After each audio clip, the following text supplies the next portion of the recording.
After 5 years of supporting Saint Lucia's agricultural sector, the Sustainable Agriculture in the Caribbean project has officially come to an end. Since its launch in 2021, the initiative provided farmers with training, technical assistance, and partnerships aimed at improving productivity and increasing access to vital agricultural resources. The closing ceremony brought together government officials, development partners, and agricultural stakeholders to reflect on the program's efforts to strengthen farming practices through innovation, knowledge sharing, and collaboration. Acting Director of Agriculture at the Ministry of Agriculture, Kemio Jean-Baptiste, highlighted the project's contribution to the sector, reflecting on the support provided to farmers and the progress made through its various initiatives. Among the many areas of focus has been integrated pest management.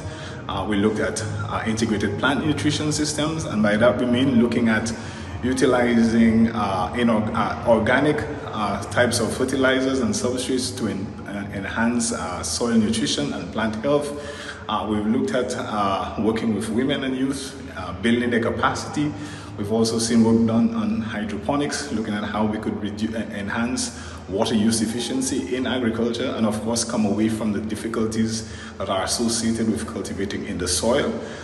We've also seen us invest in helping farmers to enhance their seed material. Sweet potato is one of the areas of focus, and also vegetables, very specifically looking at grafting of tomatoes onto wild eggplant varieties locally. And part of the story here is to build resilience to soil-borne pests and disease. A key achievement of the project was the partnership between World University Service of Canada and Renwick & Company, which expanded support for farmers through the provision of agricultural inputs and capacity-building initiatives. Baptiste says, partnerships like these are helping to improve farmers' access to essential resources while strengthening the sector.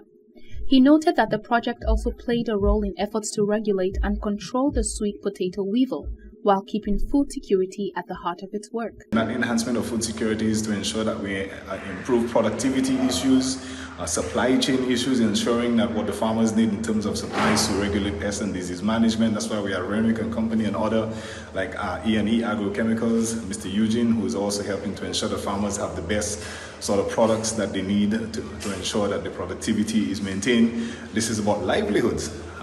Our rural people and farmers need to ensure that they are able to remain profitable and also sustainable. And so these are some of the wider areas that these investments are focused on to ensure that there is sustainability in the investments that our farmers and government of Saint Lucia is making in the agriculture sector towards food security. Restrictions on the sale and distribution of uncertified seeds are designed to protect plant breeders' rights, maintain crop quality standards, and reduce the risk of spreading plant diseases. However, critics argue that these regulations can also place limits on traditional farming practices that rely on seed saving and sharing. In the world of agriculture, what we've seen happen is that there's been a monetization and a profiteering when it comes to genetic material, meaning seeds and so on. So a lot of the bigger giants of the world have gone ahead and patented the seeds. They've modified them, and that started from what we call the Green Revolution, where we enhance the productivity of certain cultivars like vegetables and so on. We improve the productivity, but in the process of doing so, we were also patenting those seeds.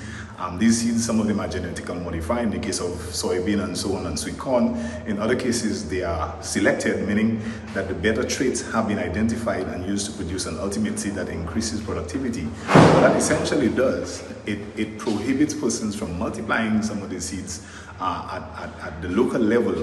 We need to return to those days of selecting species and ensuring that we create our own cultivars that we could keep in a repository within the region. He says there must be a strong system in place to protect St. Lucia's genetic resources, preserving them for future generations and ensuring they remain available for future use. I'm Christabel Obi reporting for Hot 7 TV News.